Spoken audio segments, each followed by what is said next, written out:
TV조선 취재기자들이 전하는 뉴스의 중심, 보도본부 한라인, 저는 신효섭입니다.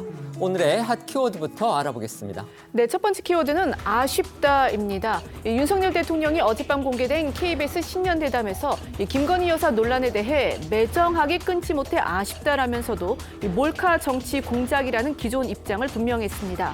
민주당은 분명한 사과가 없는 점을 지적을 하며 국민에게 더 큰 비판 의지를 줬다고 했고 여당 일각에서도 아쉽다는 평이 나왔습니다. 다음 키워드는 또다시 핵관 논란입니다. 국민의힘이 공천작업 초기부터 정권 실세의 개입, 즉 핵관 논란에 휩싸였습니다. 공천 부적격 판정을 받은 김성태 전 의원이 친윤 핵심 이철규 당 영입위원장 등을 지목해 완장질을 한다고 주장하자 이 위원장은 말조심하라고 맞받았습니다. 세 번째 키워드는 불붙은 지분전쟁입니다. 민주당이 위성정당 창당 작업을 본격화한 가운데 연합대상 세력들과 비례후보를 어떤 방식으로 나눌지를 놓고 벌써부터 힘겨루기가 벌어지고 있습니다. 새 진보연합 측 용해인 의원은 민주당과 소수정당의 의석을 서로 번갈아 배치해야 한다고 주장했지만 민주당 김용민 의원은 당 지지율대로 하자고 했습니다. 다음 키워드는 살아난 빅텐트 불씨입니다. 제3지대 신당 세력들이 오늘도 제3지대 재정당 원탁회의를 여는 등 빅텐트 성사를 위한 협의를 본격화하고 있습니다. 하지만 통합공천관리위원회 구성, 당명, 지도체제 등에서 이견을 보이고 있어서 아직은 빅텐트의 불씨가 살아난 정도란 평가가 나옵니다.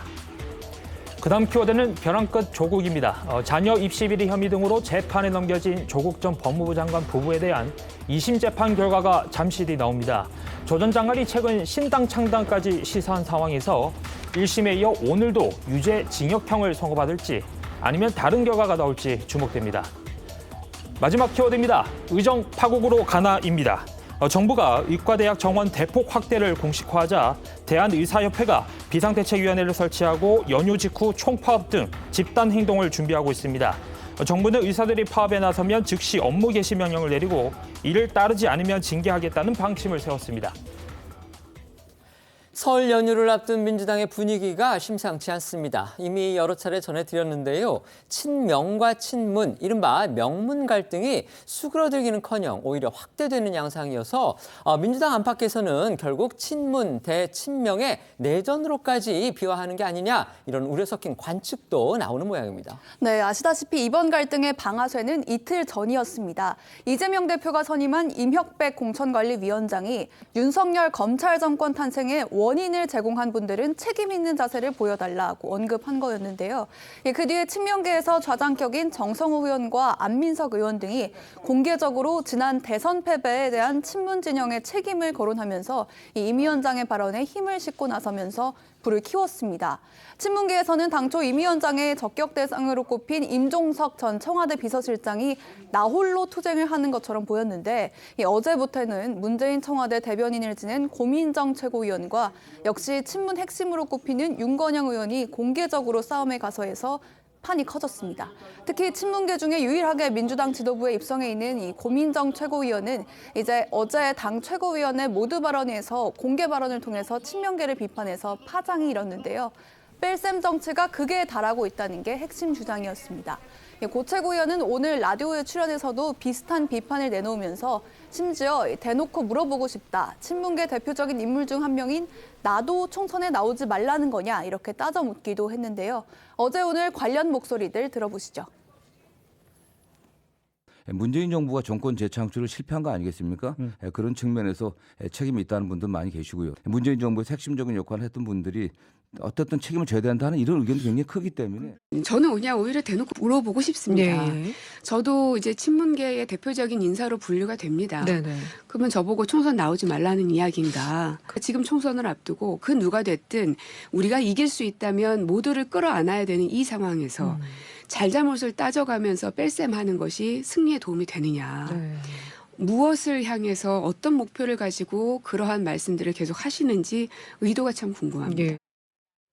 고민정 최고위원의 말처럼요. 총선을 코앞에 둔 지금 와서 친명계 핵심들이 2년이 지난 대선 패배 책임론을 꺼내든 의도, 그게 과연 뭘까 궁금해하시는 분들 많은 듯합니다. 여러 해석들이 나오고 있는데요.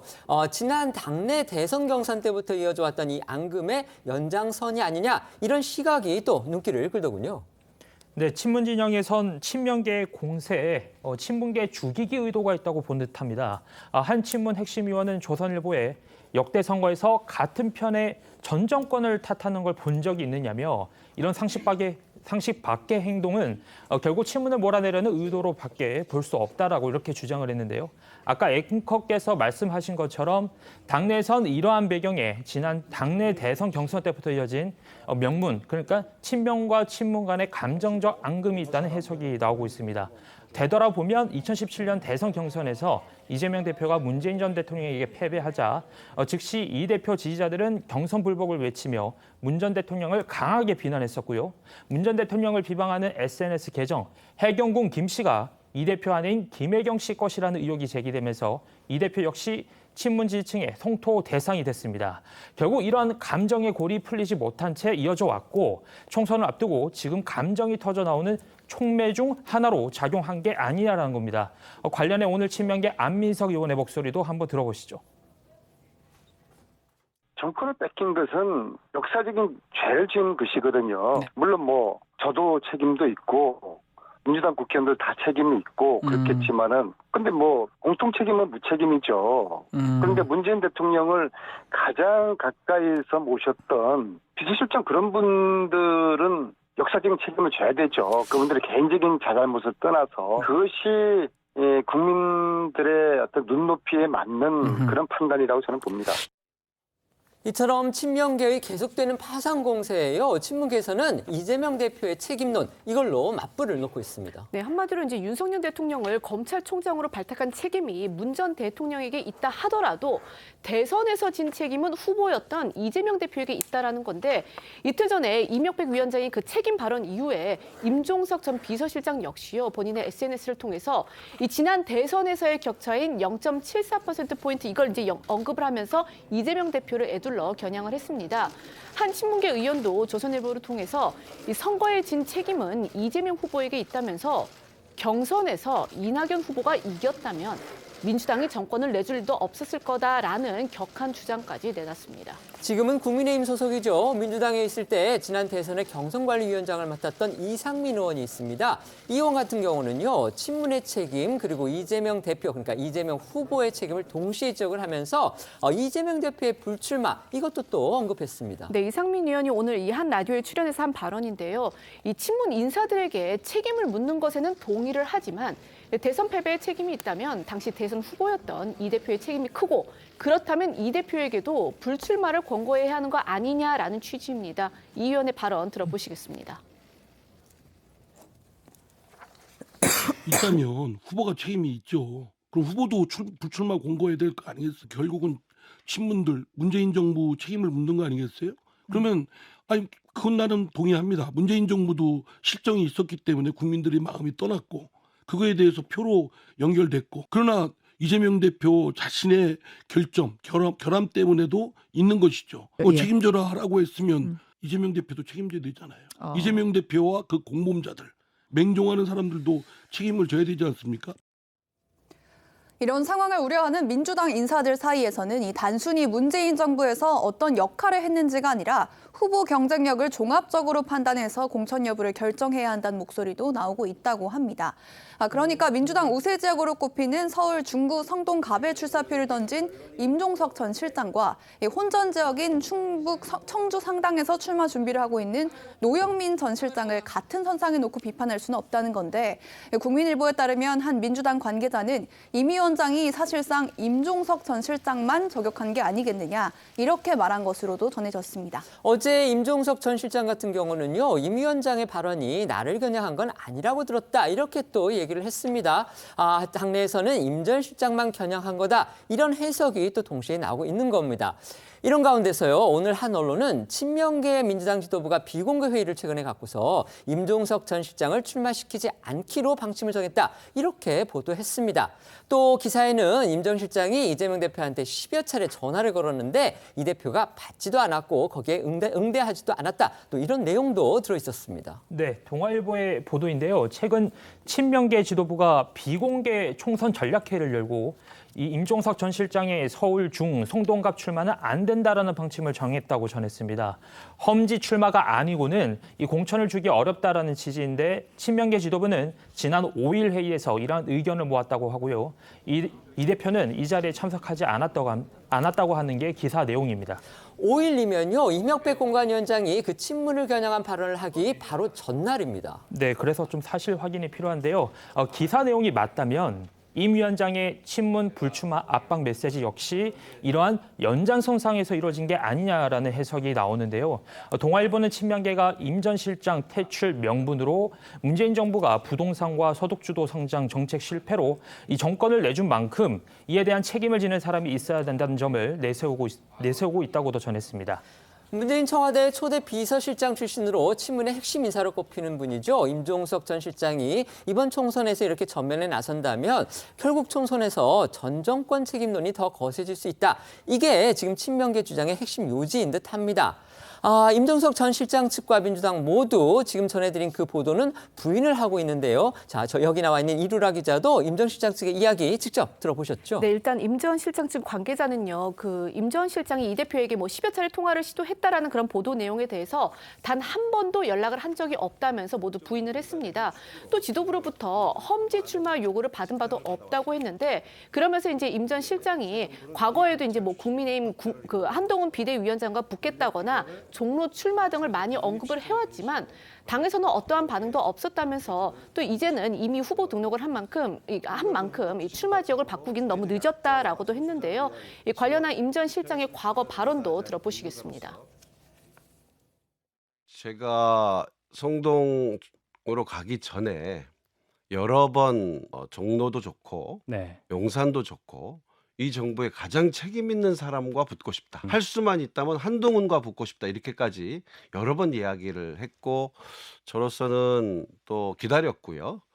다만 이제 시간이 계속 기다려주는 건 아니니까 그 시효가 다 했고. 이재명 대표를 아직 직접 따로 만난 적은 없으시죠? 네네. 아마 예비 후보 신분이니까 대표가 만나기는 쉽지 않겠죠. 공천이 되면 만날 수 있을 거라고 보고요. 이처럼 임혁백 위원장의 발언에 대한 당내 후폭풍이 커지면서 오늘 친문계에서는 이재명 대표 등 지도부의 입장 표명 요구도 나왔습니다. 문재인 정부 청와대 국정상황실장을 지냈죠. 윤건영 의원이 오늘 라디오에 출연해서 당의 단합과 단결을 해치는 현 상황에 우려를 표하면서 지도부가 나서서 상황을 정리해야 한다고 말한 건데요. 윤 의원은 친명은 되고 친문은 안 된다면 총선에 이길 수 있겠느냐고 묻기도 했습니다. 윤 의원의 이야기도 들어보시죠. 대선 패배의 책임을 전임 정부에게만 묻는다라는 건 좀 저는 그렇게 해서 얻는 득이 뭐가 있을까라는 거죠. 대선 패배가 문재인 대통령 탓인가? 아니지 않을까요? 이런 부분들은 좀 당 지도부가 나서서 정리해야 되는 거 아닌가 싶어요. 이재명 대표가 이에 대해서 이런 방법 말이 없다면 그건 묵인. 혹시 그러면 이해할 수밖에 없다. 혹시 이런 말씀이실까요? 그런 오해를 받을 수 있죠. 지지층의 균열과 이완을 가져올 수 있는 거 아니겠습니까? 근데 그런 걸 왜 두고 보냐라는 거죠. 이재명은 되고 문재인은 안 되면 이게 상황이 이상하잖아요. 친명은 되고 친문은 안 된다? 그래가지고 총선 이길 수 있을까요? 네. 민주당이 주도해서 만들려는 비례대표용 위성정당 문제도 살펴보겠습니다. 민주당과 이 연합 대상으로 거론되는 정파들 간에는요, 벌써부터 이 비례 후보를 어떻게 배분할지 이걸 놓고서 신경전이 벌어지고 있습니다. 이른바 지분 전쟁에 불이 붙은 겁니다. 그렇죠. 이 통합형 비례정당 선언 이후에 이제 민주당이 고민하고 있는 문제 중 첫 번째는요, 누구와 어떻게 연합할지입니다. 이 합류가 예상되는 군소 정당들은 지분, 즉 이 비례대표 순번을 확보하기 위해서 분주해진 상황이고요. 민주당도 공식적으로 진보 진영의 맏형 역할론을 강조를 하면서 이 지분을 뺏기지 않으려는 탓에 갈등은 불가피해 보입니다. 어제 저희도 전해드린 대로 당장 이 민주당의 연합 대상으로 꼽히는 새진보 연합이라는 그런 세력이 있습니다. 여기에서는요, 비례 순번을 민주당하고 그다음에 연대 세력들이 번갈아 가면서 넣자 이런 제안을 내놨습니다. 그런데 친명계인 민주당 김용민 의원은요, 이걸 곧바로 반박을 하면서 이견이 일찌감치 노출이 됐습니다. 네, 말씀하신 대로 민주당의 연대를 제안해온 소수 정당들은 비례 순번을 양측이 번갈아 가면서 넣고 또 일부 지역구도 후보를 단일화하는 방식을 제안하고 있는데요. 기본소득당이 참여하는 총선 연합정당인 새진보연합의 용혜인 의원은 민주당과 소수 정당의 의석을 번갈아서 배치하자면서 앞순번과 뒷순번을 놓고 다툴 때가 아니라고 했습니다. 먼저 새진보연합 측의 목소리부터 들어보시죠. 민주당과 소수정당의 의석을 서로 번갈아 배치합시다. 앞순번, 뒷순번을 두고 민주당과 소수정당이 다툴 때가 아닙니다. 우리의 연합이 크게 승리해야 모두가 함께 승리할 수 있도록 운명 공동체가 됩시다. 각 정당이 합의만 할 수 있다면 각 후보자의 순서를 결정하는 것 또한 국민이 직접 수기하고 그 결과를 반영하는 방안을 충분히 모색해 볼 수 있습니다. 그러자 친명계인 김용민 의원은 자신의 SNS를 통해 지지율대로 의석수를 배분하는 것이 핵심 기준이 돼야 한다면서 이 용혜 의원 측의 제안을 반박했습니다. 또 친명계 자장이죠. 정성 의원은 앞서 라디오 인터뷰를 통해 비례대표 본래 취지와 전문성 있는 분들을 영입하는 측면에서는 민주당이 인적 자원이 더 많지 않겠냐며 이 민주당이 주도권을 쥐겠다는 취지로 말하기도 했습니다. 앞서 나온 정성호 의원 목소리도 들어보겠습니다. 비례대표 본래의 취지, 각계의 그 전문성 있는 분들을 영입하고 하는 그런 측면들을 고려했을 때 그래도 민주당이 더 그런 인적 자원이 더 많지 않겠습니까? 그런 것들을 좀 고려돼야 될 것을 보고 있습니다. 만약 만들어진 그 비례연합 정당이 만들어진다고 하면 거기에 추천된 분들을 결국은 제대로 된 검증은 민주당의 시스템 안에서 검증할 수밖에 없지 않나 생각합니다. 이재명 대표는 아직까지는 이제 원론적인 입장만 내놓고 있는 그런 상황이죠. 네, 맞습니다.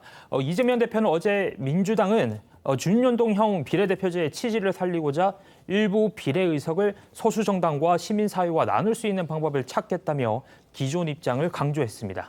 관련해서 민주당이 오늘요 이 위성정당 문제를 다룰 통합비례정당 추진단 이런 기구의 첫 회의를 열었습니다. 여기에서는 어떤 이야기들 나왔습니까? 박홍근 단장은요 이 비례연합 논의를 위해서 원내 3개 진보 정당 그룹이죠. 이 녹색정의당과 진보당, 새진보연합에 연석회의 참여를 공식 제안을 했습니다.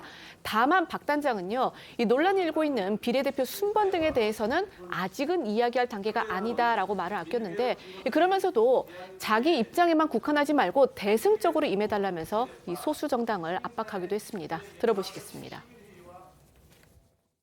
사라진 대한민국의 비전을 다시 세우기 위한 정치적 가치와 정책 연대를 성사시키기 위해 최선을 다할 것입니다. 마지격인 민주당이 무거운 책임감을 가지고 선거연합을 주도하겠습니다. 연합정치 시민회의에서는 이제 특정 정당 비례후보 추천 50% 제한하자 이렇게 주장하고 있는데 현재 의석수의 어떤 배분이나 순번에 대해서 이야기할 단계는 전혀 아닙니다. 병립형으로 갈 때보다 의석수가 줄어들 것, 감소할 것도 우리가 크게 결단하고 양보한 거라고 저는 보여집니다. 이에 상응해서 진보 정당과 시민사회가 원론적이고 또 자기의 입장에만 국한하지 않고 민주당에게 보다 가감하고 대승적으로 임해줄 거라 기대를 합니다. 조국 전 법무부 장관 그리고 송영길 전 대표 측이 추진하고 있는 이 신당 이것과 민주당이 함께 할지 이것도 풀어야 할 과제라고 여겨집니다. 박홍근 단장 여기에 대해서도 입장 내놓은 게 있습니까? 박 단장은 앞서 그 연석회의 참여를 공식 제안한 그 원내 진보 세 당과 이 시민사회를 제외하고는요.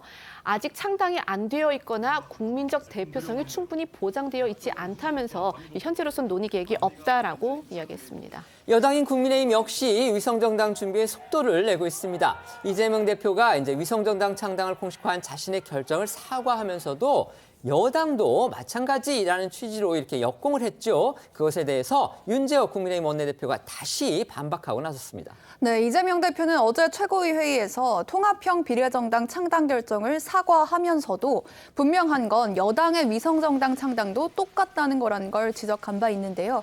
이에 대해서 국민의힘 윤재욱 원내대표는 오늘 비대위 회의에서 애초에 이 기형적 제도를 만든 것도 민주당이고 고칠 수 있으면서 고치지 않은 것도 민주당이라고 맞받아쳤고요.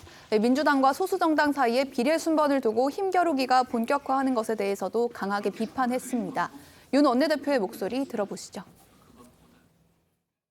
통합형 비례정당이라는 번지르한 이름으로 포장했지만 민주당의 위성정당은 우리 선거 사상 최대의 짬짬이판이 될 모양새입니다. 통합비례정당의 지분과 순번을 두고 민주당과 소수정당 사이에 주도권 다툼이 벌어지고 있다고 합니다.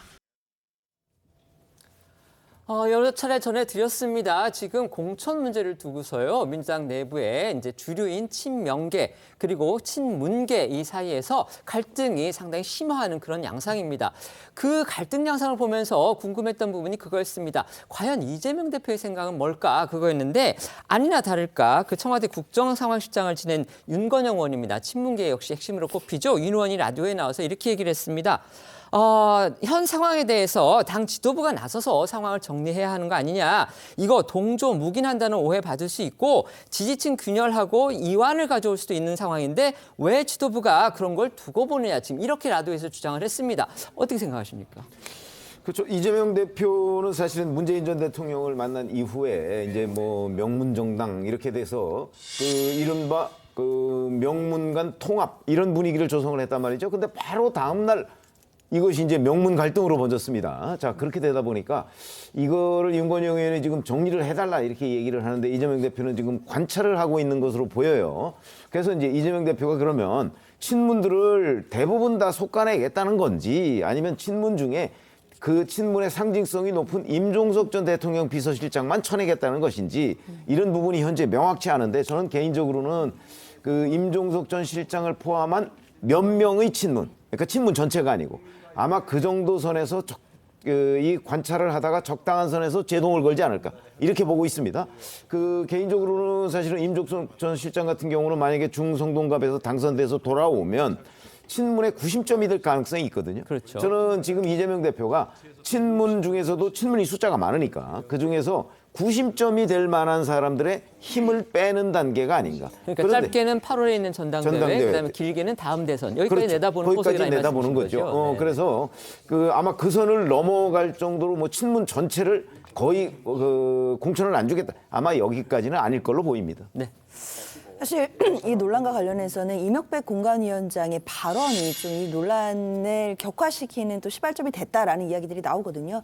그런데 그 공관위원장의 발언은 좀 원론적이고 좀 추상적인 이야기였습니다.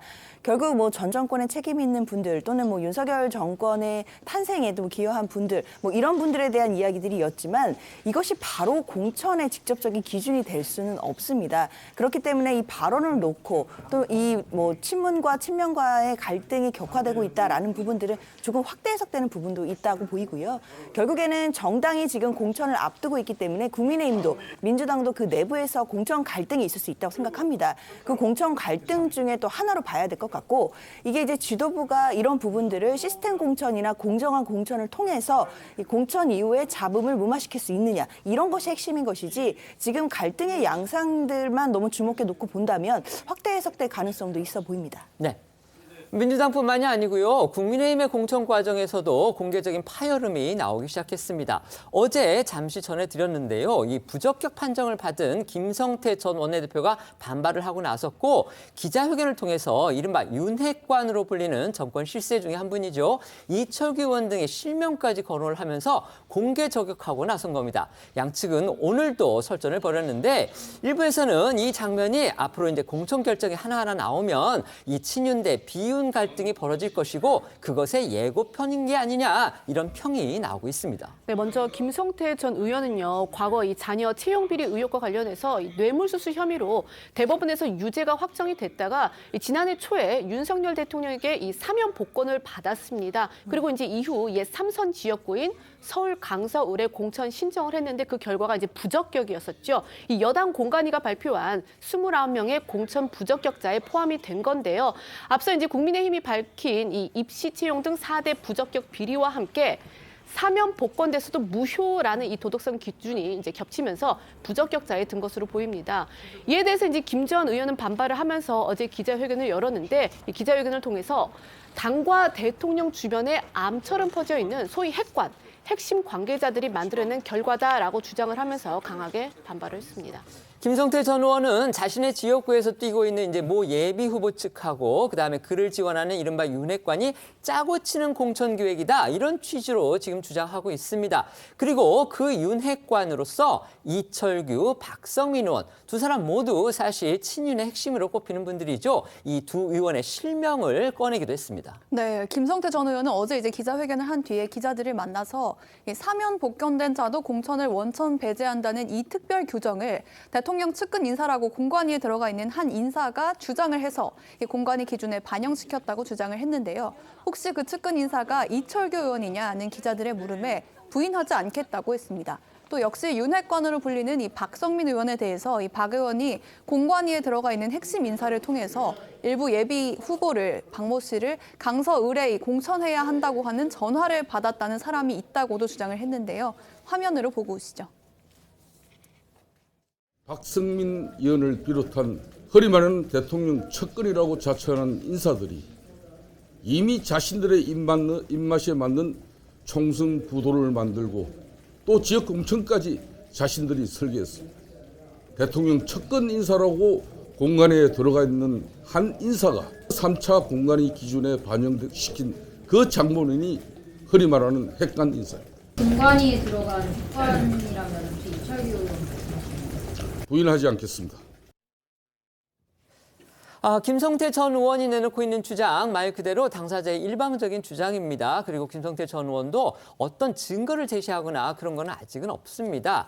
일격을 당한 이철규 의원은요, 불쾌감을 드러내면서 말 조심하라 이렇게 또 아주 격하게 경고했습니다. 네, 국민의힘 인재영입위원장이자 공천관리위원인 이철규 의원은 이 대통령 측근을 자처하는 인사들 탓에 공천심사에서 부적격 판정을 받았다고 주장한 김성태 전 의원을 향해서 아무 말 대잔치를 하면 안 된다라고 목소리를 높였는데요.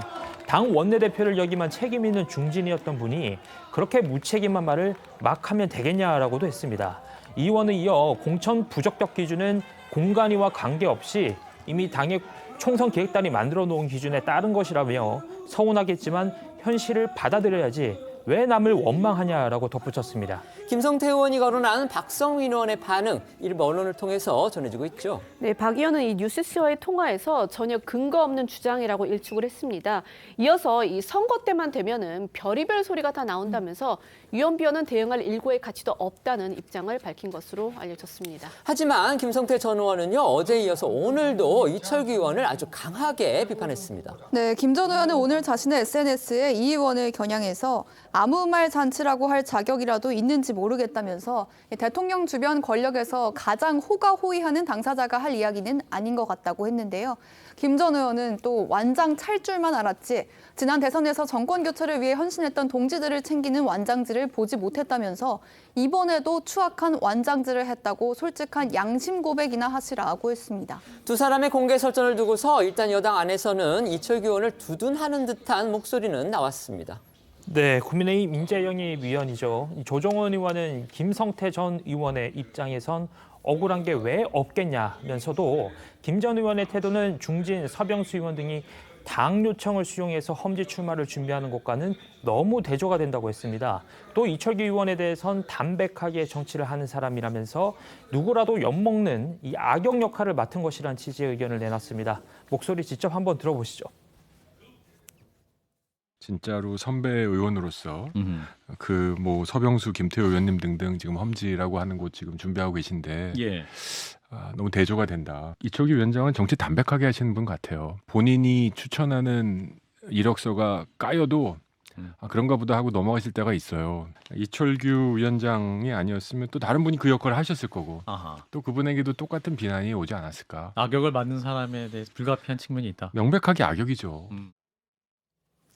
한동훈 비대위원장 그리고 장동혁 사무총장도 김성태 전 의원의 반발에 대해서 개인적으로 서운함이 있을 수는 있겠다 이렇게 얘기를 하면서도요. 친윤의 공천 개입설 이건 강하게 부인했습니다. 네, 한동훈 위원장은 어제 이 관훈클럽 토론회가 이제 끝난 뒤에 기자들을 만나서 이 공천이라는 게 여러 가지 이해관계가 충돌하는 지점이기 때문에 이 여러 말을 할 수 있다면서도 공천은 당이 공정하게 하고 있다. 내 말이 안 믿어지느냐 하고 이제 반문하기도 했는데요. 이 장동혁 사무총장도 당사에서 기자들을 만나서요. 이 김 전 의원의 탈락에 대해서 충분히 검토하고 심도 있는 논의를 거친 끝에 국민 눈높이에 맞지 않았다는 말로 대신하겠다라고 했습니다. 여당의 중진 험지 차출론 상황도 짚어보겠습니다. 5선 중진이죠. 서병수 의원과 함께 여당에게는 이제 험지로 평가되는 이른바 낙동강 벨트의 출마 요청, 이걸 받은 3선의 김태우 의원도 오늘 당 요청을 받아들이겠다 이렇게 밝혔습니다.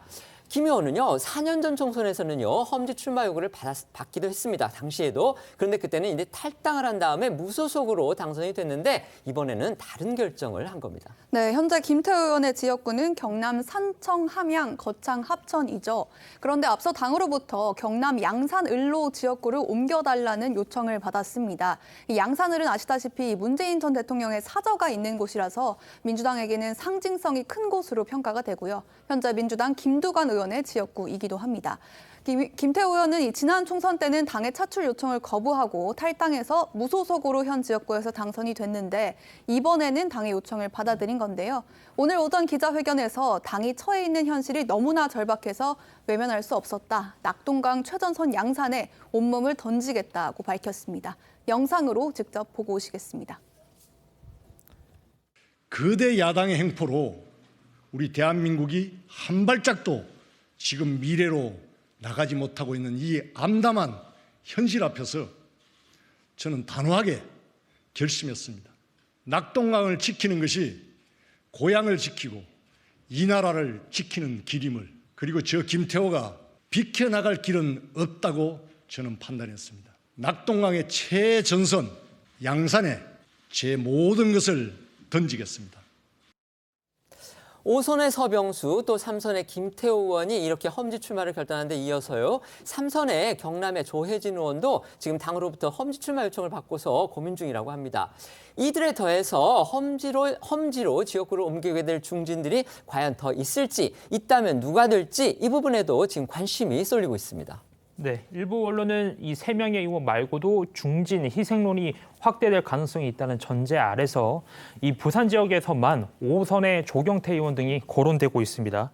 또 어제 저희가 전해드린 대로 4선의 김기현 전 대표가 울산 남구 을 지역구에서 지금 현재 민주당이 현역으로 있는 울산 북구로 이동할 수 있다는 얘기도 나왔는데요. 이에 대해 장동혁 사무총장은 앞서 언급한 서병수, 김태호, 조혜진 의원 3명 외에도 공식적인 말을 한 적이 없다면서 신중한 입장을 보이기도 했습니다. 중진 희생론과 정반대의 흐름이 이제 이원모 전 대통령 인사비서관이랄지 박진 전 외교부 장관 같은 이른바 대통령 주변 인사들의 양지 출마 움직임이었죠. 그런데 어제 이 KBS와 신년 대담을 가진 윤석열 대통령이 이 공천 문제에 대해서 불관의 입장을 거듭 밝혔습니다. 또 자신의 측근으로 불리는 사람들에게 대해서 특혜는 없을 것이다. 이 점 재차 강조했습니다. 네, 윤 대통령은 어제 그 신년 대담을 통해서요, 이 여당 공천 과정에서 대통령실의 후광이라는 것은 불가능하다고 본다라고 답했는데요. 그러면서 이 대통령실 출신 예비 후보들에 대해서 전부터 다 정치에 뜻이 있었던 사람들이라면서 이 사표를 제거할 때도 특혜를 기대하지 말라고 말했다라는 사실도 공개를 했습니다. 윤 대통령은 대담에서 한동훈 국민의힘 비대위원장과의 이 갈등설, 이 부분에 대해서도 언급했죠. 네, 윤 대통령은 먼저 한 위원장이 취임할 무렵에 통화를 했지만 최근에는 한 위원장과 통화한 적이 없다고 했습니다. 그러면서 이 공천 문제에 대해선 관여하지 않겠다고 했다는 점도 밝혔는데요. 정무수석실을 통해서 이 필요한 소통을 하긴 하지만 직접 전화를 하기엔 한 위원장의 입장이 있어서 적절치 않다고 했습니다. 또 한 위원장과의 갈등설에 대해서는 봉합됐다, 2차전이 남아있다, 이런 분석도 나왔다, 이런 진행자의 질문에 대해서는요. 대통령이나 당대표는 국가와 국민을 위해 일을 해야 하는 입장이기 때문에 사사로운 건 중요하지 않다며 당정 갈등설을 부인했습니다. 어제 대담에서 가장 주목받았던 건 역시 대통령 부인 김건희 여사의 이른바 명품백 수수 논란. 바로 이 부분에 대해서 대통령이 어떤 입장을 밝힐까, 이 부분이었는데 소개해 주시죠. 네, 윤석열 대통령은 최모 목사가 김 여사 부친과의 친분을 얘기하며 계속 오겠다는 것을 매정하게 끊지 못한 것이 좀 아쉽지 않았나, 이렇게 생각이 된다고 말했는데요. 그러면서 선거를 앞둔 시점에 1년이 지나서 터뜨리는 것 자체가 정치 공작이라고 했습니다. 다만 윤 대통령은 정치 공작이라는 게 중요한 게 아니라면서 앞으로 이런 일이 발생하지 않게끔 조금 더 분명하게 선을 그어서 처신하는 게 중요하다라고 덧붙였는데요. 윤석열 대통령의 발언 한번 직접 들어보시죠. 최근에 많은 논란이 되고 있는 이른바 이 파우치, 네네. 외국 회사 그 뭐 조그마한 백이죠. 네.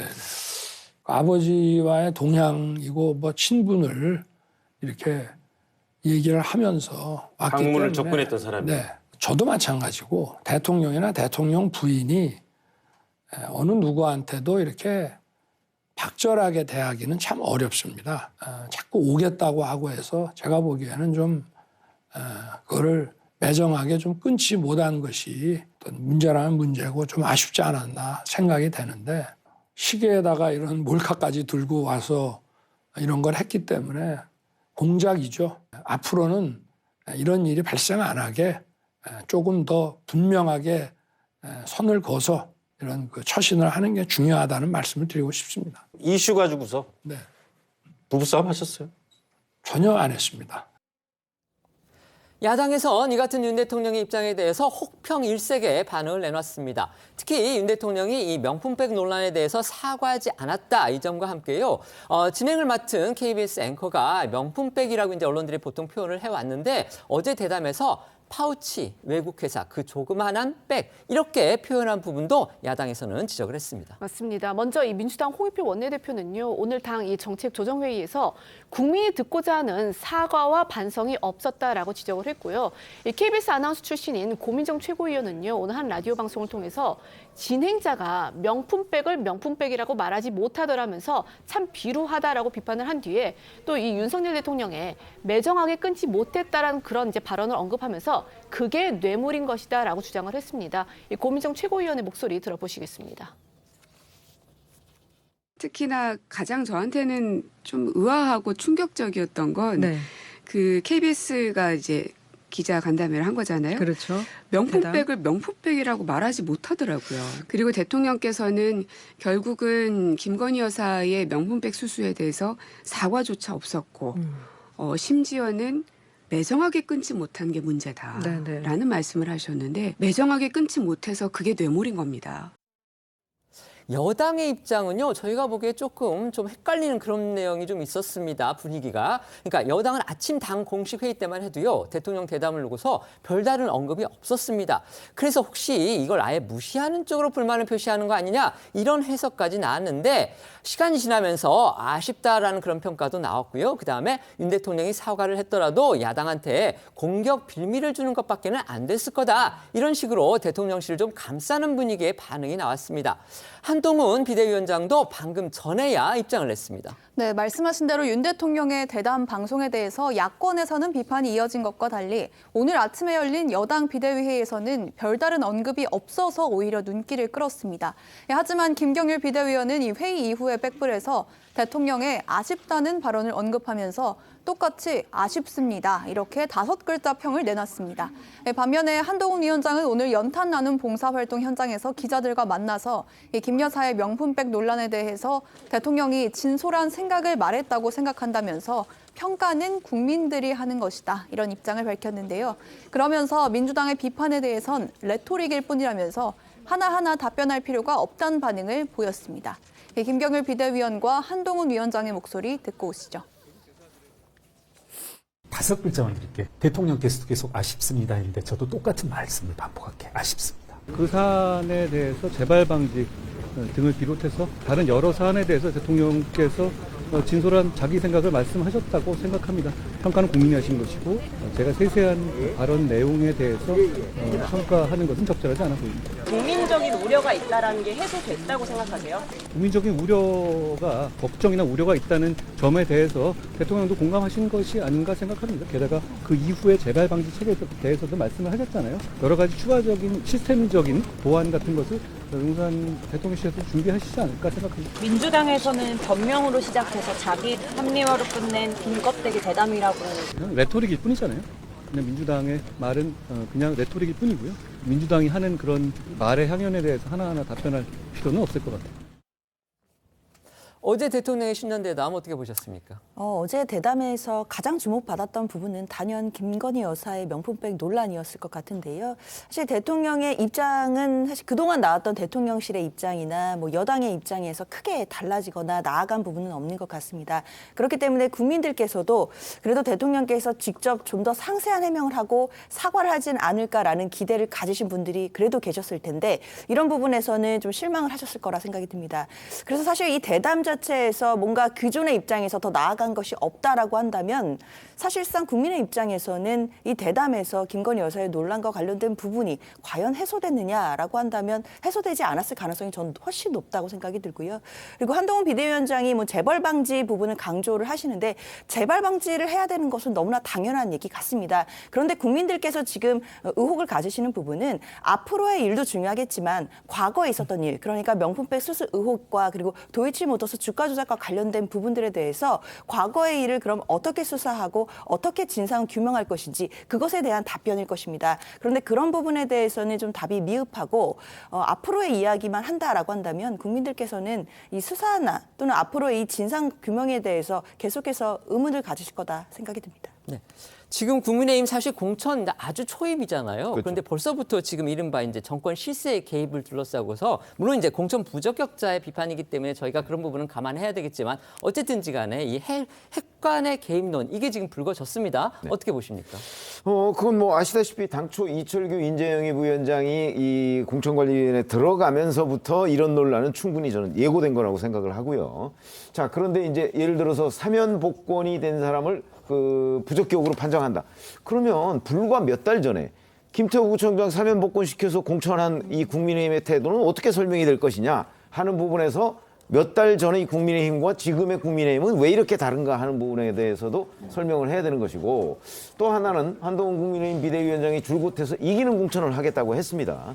뭐 저도 저 강서구를 제가 좀 아는데 저 지역에서 사실은 경쟁이 될 만한 민주당과 맞서 싸워서 경쟁이 될 만한 후보가 마땅치 않은 거로 제가 알고 있어요.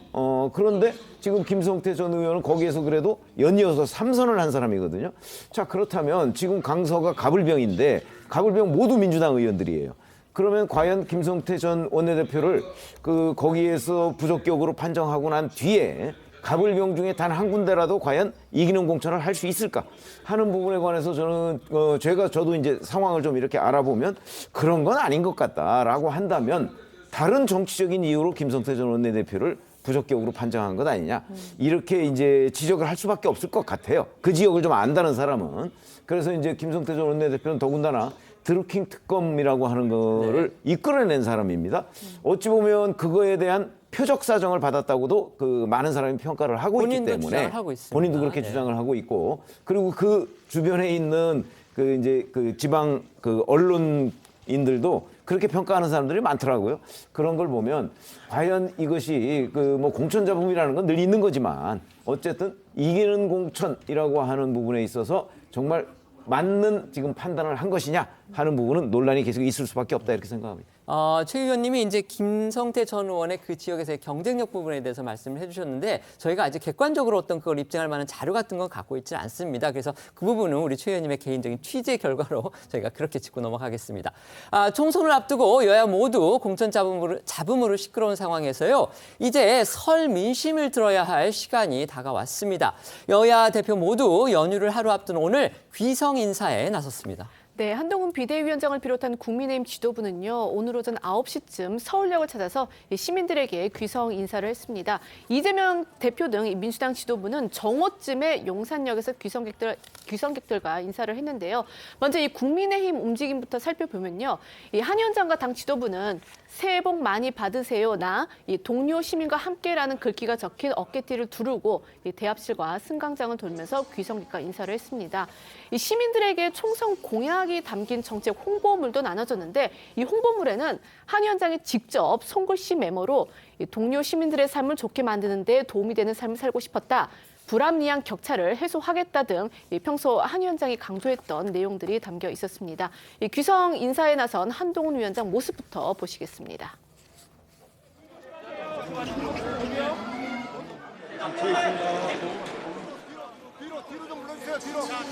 정말 조심하세요. 뒤에 사람이 계셔서. 새해 복 많이 받으세요.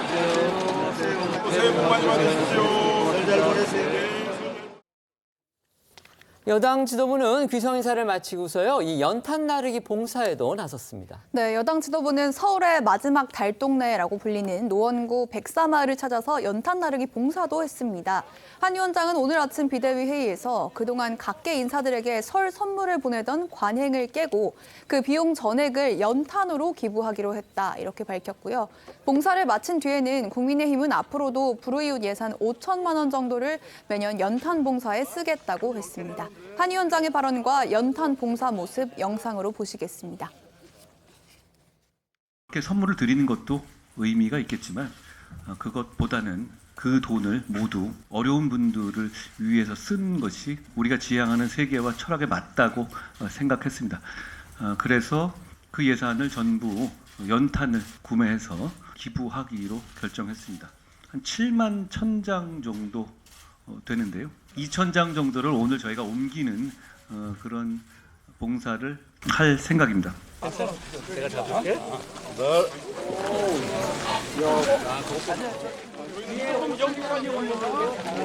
각계 선물 드리는 예산이 있었거든요. 그게 한 액수가 생각보다 크더라고요. 6천, 7천 가까이 됐는데 저희는 올해부터는 그걸 하지 않고 앞으로 매년 그 액수를 전부 연탄 봉사를 하는 데 쓰겠습니다.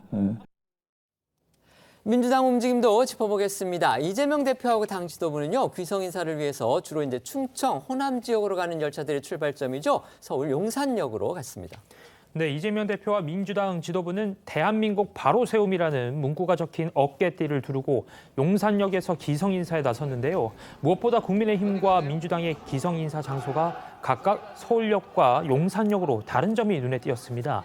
정치권에서는 여야가 서로 핵심 지지 기반으로 분류되는 지역에 출발지를 택한 것이라는 해석이 많습니다. 서울역은 대구와 경북 지역을 비롯해서 부산, 울산으로 이어지는 경부선의 출발지이고요. 용산역은 전주와 전북, 광주와 전남으로 이어지는 호남선과 전라선의 주요 출발지이기 때문입니다. 용산역을 찾아 기성 인사에 나선 이재명 대표의 모습 한번 보시겠습니다.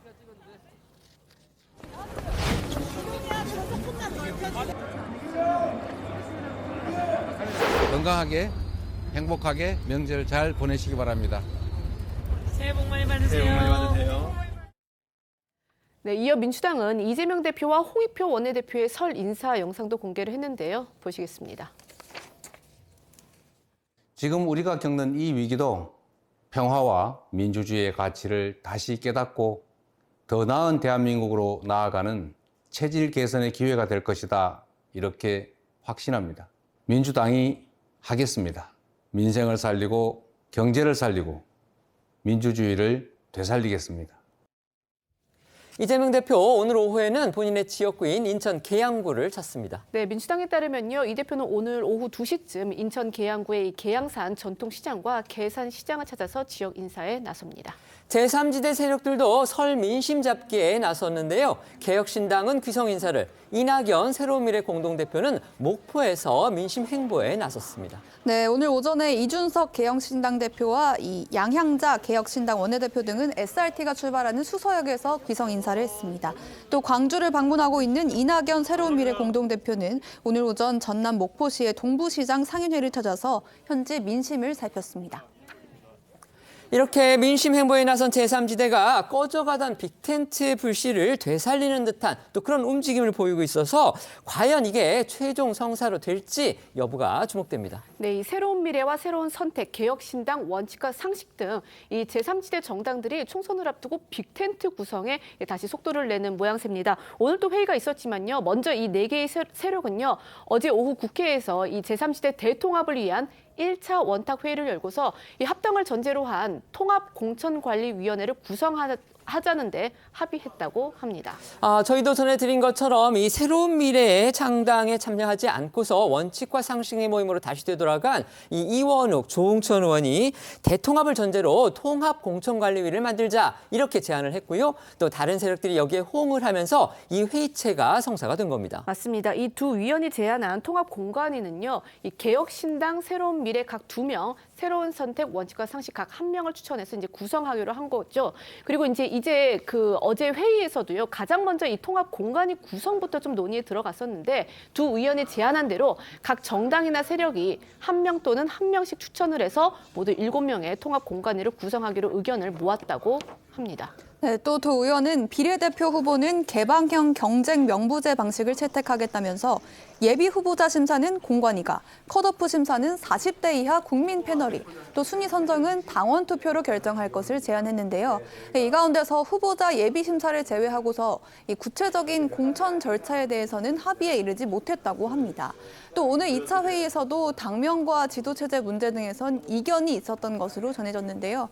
관련해서 이원욱 의원은 실망스럽게도 많은 내용을 결론 내지 못했다면서 해당 문제에 대해서 오늘 오후 6시까지 각 당이 원칙과 상식에 의견을 제출하고 필요하다면 회의를 다시 하거나 각 당에서 조율한 내용을 발표하겠다고 설명했습니다. 들어보시죠. 실망스럽게도 결론을 못 냈다라고 하는 것에 대해서 말씀을 드리겠고요. 통합공관위 구성과 비례대표 선출 원칙 이런 거에 대한 미세한 합의들은 이끌어냈는데요. 그 문제를 지금 현재 발표하는 것은 적절치 않다. 완성을 해나가는 데 있어서 제일 중요한 문제가 결국에는 당명과 지도체제 문제 아니냐라고 하는 문제의식이 있었고요. 그 문제에 대해서 그러면 각 당의 의견을 조율을 해서 오늘 6시까지 제출을 하고 그러니까 이제 회의체를 구성하는데 여기까지는 합의가 됐고요. 그다음에 이틀 연속 또 회의를 가지기도 했습니다. 하지만 이제 세부 내용에 대해서는 여전히 이견을 좁히지 못하는 그런 모습입니다. 자, 이렇게 되면 당초에 이제 목표로 내세웠던 설 연휴 전의 합의 완성, 이걸 선보이기는 어려울 것으로 그렇게 예상이 되기는 합니다. 어쨌든지 간에 이제 빅텐트를 구성해야 한다. 여기에는 각 세력들이 한 목소리를 내는 분위기입니다. 네, 관련해서 이제 조홍천 의원은 오늘 한 라디오에 나와서 이 빅텐트 대통합을 하지 않으면 공멸이라는 생각을 항상 갖고 있다면서 이 합당을 전제로 공천부터 같이 가야 한다라고 주장을 했습니다. 그러면서 빅텐트 가능성이 상당히 높아졌다고 본다면서 이 통합 공관위 구성은 설 전에 해야 한다면서 설 전인 오늘 발표할 것이라고도 했는데요. 목소리 들어보시겠습니다. 현재 빅텐트 가능성, 즉 통합 지수 몇 %입니까? 상당히 높아졌다고 봅니다. 그러니까 대략 몇? 저는 5할은 넘었다고 봅니다. 50% 넘어갑니까? 예. 정치에서 50% 넘으면 다 넘은 거다 이런 얘기할 정도로 50%는 중요한데. 글쎄요. 지금 이거 아니면 공멸이라고 생각을 하고 있습니다. 일단은. 통합공관위 구성 언제 완료됩니까? 최소한 설 전에 됩니까? 예, 설 전에 해야죠. 설 전이 오늘입니다. 오늘 아마 발표를 할 거예요. 내일은 제3지대 세력 인사들이요, 함께 공동으로 설 귀성 인사를 또 한다고 합니다. 네, 이 설 연휴 첫날인 내일 아침 이 서울 용산역에서요, 합동 귀향 인사를 하기로 했다고 하는데, 이 개혁신당 이준석 대표와 양향자 원내대표, 이 새로운 미래에선 이낙연, 김종민 공동대표, 금태섭 새로운 선택 대표, 이원욱, 조은석 의원이 모두 모여서 진행할 예정이라고 합니다. 이런 가운데서요, 총선에 나가지 않겠다 이렇게 공언을 했던 이낙연 새로운 미래 공동대표가요, 광주 출마 가능성, 이걸 처음으로 또 시사를 해서 눈길을 끌었습니다. 네, 아시다시피 이낙연 공동대표는 그동안 신당 창당 과정에서 총선 불출마를 주장해 왔습니다. 그런데 어제 광주를 방문해서 현장 책임위원회 회의를 열고서는 광주 출마 가능성을 시사한 건데요. 자신의 고향이자 호남의 중심인 광주에서 기회가 된다면 남은 인생을 바치고 싶다면서 그 이유를 설명했고요. 또 호남 정치에도 경쟁이 필요하다는 점을 출마 명분으로 내세웠습니다. 앞서 지난달 24일 광주 기자간담회에서도 총선 출마와 관련된 질문을 받았지만 이때만 해도 광주 시민을 비롯한 많은 분들의 의견을 듣겠다고만 답한 바가 있었죠. 그런데 약 2주 만에 광주를 출마 가능 지역 중에 하나로 꼽으면서 입장을 더 구체화한 거라서 눈길을 끈 겁니다. 이 대표의 지난달 목소리와 함께 어제 목소리도 듣고 오시겠습니다. 꽤 오래전부터 이번 총선에는 출마할 의사가 없다는 말씀을 드렸습니다. 정치인이 국민 앞에서 한 말을 쉽게 바꾸는 건 바람직하지 않습니다. 그런 터에 꽤 많은 동지들이 여기저기 출마하라는 말씀을 하고 계십니다. 광주 시민을 비롯해서 좀 더 많은 분의 의견을 듣고 저도 더 깊게 생각해서 결론을 내리겠습니다. 호남 정치는 경쟁력을 잃었습니다. 호남 정치가 경쟁력을 잃은 것은 경쟁이 없기 때문입니다. 호남 정치에도 경쟁이 필요합니다. 만약 출마한다면 광주를 포함해 어디에서 출마하는 것이 의미 깊고 국가와 호남과 당에 도움될지를 검토하고 당과도 상의하겠습니다. 이 대표는 앞서 제3지대 신당 세력들로부터요, 직간접적으로 출마 압박을 받아왔던 게 또 현실이었습니다. 네, 이번 총선에서 새로운 바람을 일으키려면 이 이낙연 공동대표가 직접 선수로 뛰어야 한다는 요구가 계속 이어져 왔습니다. 개혁신당의 김용남 전략기획위원장은요, 지난달 한 유튜브 채널에 나와서 이 공동대표의 호남 지지세가 확인이 돼야 함께할 수 있다면서 광주가 됐든 전남이 됐든 거기에 출마를 해서 보이는 퍼포먼스에 따라서 확인이 가능하다라고도 말했습니다. 오늘 한 라디오에서 나온 조홍천 의원 역시 이낙연 대표는 출마를 안 하겠다고 공언한 분이 또 출마하겠다고 하면 노욕으로 비치지 않을까 우려하시는데 그게 아니다라면서 제3지대 통합 확장을 위해선 호남에 나가야 한다고 말했습니다. 그 목소리 한번 직접 들어보시죠. 노역으로 비칠까 봐 그걸 우려하시는 건데 그게 아닙니다. 제3지대의 통합, 확장을 위해서는 대표님께서 호남에 나가 주셔야 됩니다. 나가실 가능성 어제 발언으로 봤을 때 있다고 보십니까? 저는 있다고 보죠. 더군다나 새로운 미래가 어저께 저 최고위라고 하나요? 어쨌든 뭐 명칭 그런데 네. 그걸 호남 가지고 하셨잖아요. 네. 어쨌든 호남에 우리가 이렇게 출범을 했고 앞으로 여러분들께 최선 다해가지고 저희가 선거전에 임할 것이다. 라는 각오를 말씀하시려고 가신 걸로 알고 있습니다. 네네. 그렇지만 워낙에 뭐 신중하신 분이기 때문에 출마하겠다라기보다는 이렇게 가정을 해서 말씀하신 거 아닌가 싶습니다. 이거는 이낙연 대표가요, 출마를 한다면 광주를 최우선적으로 검토하겠다 이런 식으로 해서 이 출마 가능성을 처음으로 공식적으로 내비쳤습니다. 그 얘기를 한 곳이 또 광주 현지라는 것도 의미가 있어 보이는데요. 어떻게 예상하십니까? 이낙연 전 대표가 귀국하면서 처음에 이제 불출마 얘기를 했죠. 그 다음에 이제 광주 그 시민들의 의견을 듣겠다 얘기를 하고 지금은 이제 출마한다면 광주를 최우선적으로 하면 돼. 그러면 한 몇 발짝씩 계속 출마 쪽으로 지금 가고 있는 것으로 보여요. 근데 이제 본인의 출마 문제는 사실은 제3지대 빅텐트를 만든다고 할 때 이준석 개혁신당 대표가 계속 이낙연 전 대표 보고 뭐 개항을 출마나 호남 출마를 얘기해왔던 부분이에요. 그러니까 본인이 만약에 여기서 출마 쪽으로 옮긴다면 저는 이준석 전 대표가 만약에 뭔가 빅텐트를 위한 좀 진전된 입장을 보인다면 저는 이낙연 전 대표도 충분히 출마로 결심할 가능성이 있다고 봅니다. 그렇기 때문에 이게 좀 맞물려 있어요. 아마 그래서 본인이 지금 본인 혼자 내가 뭐 출마하겠다 말다 이렇게 얘기할 수 있는 상황은 아닌 것 같고 아마 개혁신당 측하고 이런저런 조금 협의를 통해서 본인의 출마 문제를 결론 내지 않을까. 저는 최종적으로 말씀을 드리면 저 전망은 아마 출마를 할 것이다. 저는 이렇게 예상을 하고 있습니다. 그렇다면 출마를 하게 된다면 결국 빅텐트의 성사 가능성도 그만큼 높아지는 것이다. 이렇게 볼 수 있겠다는 말씀이시군요. 빅텐트가 되는 걸 전제로 본인이 출마를 한다는 거죠. 알겠습니다. 오늘 큰 관심을 끌고 있는 재판 소식 알아보겠습니다. 자녀 입시 비리, 그다음에 당시 청와대죠. 감찰 무마 혐의 등으로 재판에 넘겨진 조국 전 법무부 장관의 항소심이 조금 전인 2시부터 시작이 됐습니다. 지난 1심에서 징역 2년의 실형을 선고받았죠. 조국 전 장관에 대해서 검찰 항소심에서도 징역 5년을 구형한 상태입니다. 네, 지금 이제 2심 선고를 앞두고 있는데요. 검찰은 지난해 12월 이 항소심 결심 공판에서요. 조국 전 장관에 대해 징역 5년에 이 벌금 1,200만 원과 600만 원 추징을 선고해달라고 재판부에 요청을 했고 또 함께 재판에 넘겨진 이 아내 정경심 전 교수에 대해서는 징역 2년을 구형했습니다. 조금 전 조 전 장관이 법원에 도착을 했는데요. 취재진들이 오늘 항소심 선고 결과를 어떻게 예상하느냐 이렇게 묻기도 했는데 조 전 장관은요. 이 질문에 묵묵부답으로 일관했습니다. 보시겠습니다. 입시비리 감찰무마 전부 부인 취지 주장 그대로신가요? 국민들께 하고 싶은 말 있으실까요? 이 주요 혐의 중에서 자녀 입시 비리와 관련해서는요. 업무방해 그리고 허위 공문서 작성, 딸 조민 씨의 이 장학금 부정 수수 등이 있는데 1심에서 이 대부분의 혐의가 이제 유죄로 인정이 됐었습니다. 그리고 또 다른 그 혐의죠. 주요 혐의죠. 이 청와대 민정수석 재직 당시에 유재수 전 부산시 이 경제부시장의 감찰을 무마해준 혐의에 대해서도 유죄 판결을 받아서 1심에서 징역 2년이 선고된 바가 있었습니다. 때문에 검찰이 이번에 이제 5년을 구형한 이번 항소심 결과에 관심이 모아질 수밖에 없는 상황인데요. 1심 선고 당시에 조 전 장관은요, 즉각 항소하겠다는 입장을 밝히면서 이 무죄 판결을 받은 일부 혐의들에 대해서 강조한 바 있습니다. 이 조 전 장관의 지난 발언들 들어보시겠습니다. 뇌물, 공직자윤리법 위반, 증거인멸 등 8개, 9개 정도의 무죄 판결을 받았습니다. 이 점에 대해서 재판부께 깊은 감사를 드립니다. 다만 직권남용 등에 대해서는 유죄 판결을 내리셨습니다. 이 점에 대해서 항소하여 더욱더 성실하게 다툴 것입니다. 11일 의혹 관련해서도 유죄가 선고됐는데 이거에 대해서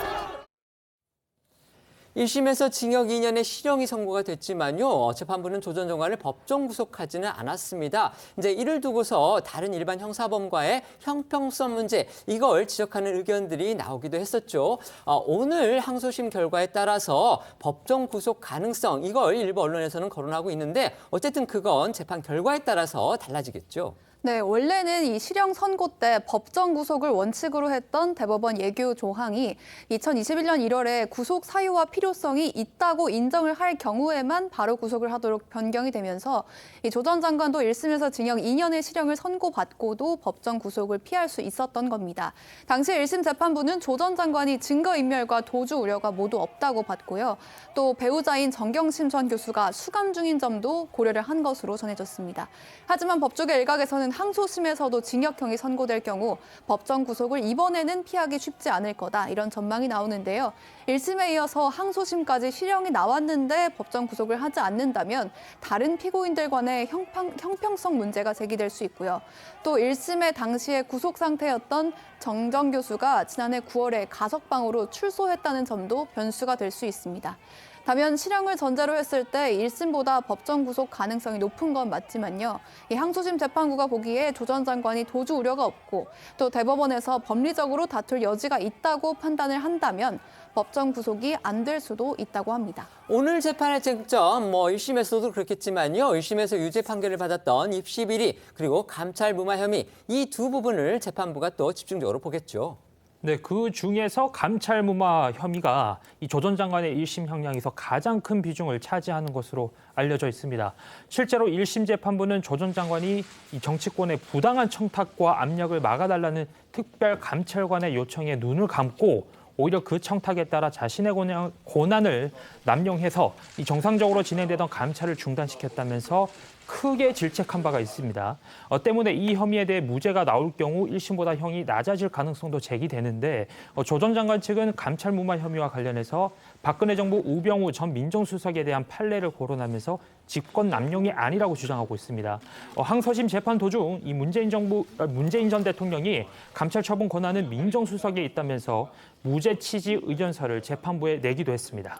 입시 비리 혐의와 관련해서는요, 이 법조계 일각에서 1심 판단을 뒤집기 어렵다, 그러니까 쉽지 않을 거다라는 분석이 나오는데 그 이유로 첫 번째, 조 전 장관이 이미 이 대법 판결이 난 정경심 전 교수 재판에서 입시 비리 공범으로 지목된 점 그 하나가 있고요. 또 최근 이 최강욱 전 의원이 조 전 장관 아들 허위 인턴 확인서 발급 혐의로 이 집행유예 형을 받아서 이 국회의원직을 잃은 것도 판결에 영향을 미칠 거라는 그런 분석입니다. 하지만 이 입시 비리와 관련해서 조 전 장관은요, 혐의를 부인하고 있는데요.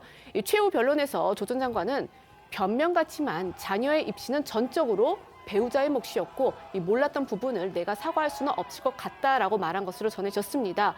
그리고 아내인 정정 교수도 이 처음으로 피고인 신문을 자처하면서 재판부에 선처를 요청했던 것으로 알려졌는데요. 정정 교수는 남편인 조 전 장관이 부산 남자고 대화를 많이 하는 스타일이 아니라면서 이 조 전 장관이 자녀 입시에 대해서는 알지 못했다는 데 힘을 실었습니다. 지난 2019년 처음 의혹이 불거졌을 당시에도 조 전 장관은 같은 취지의 주장을 한 바 있는데요. 들어보시겠습니다.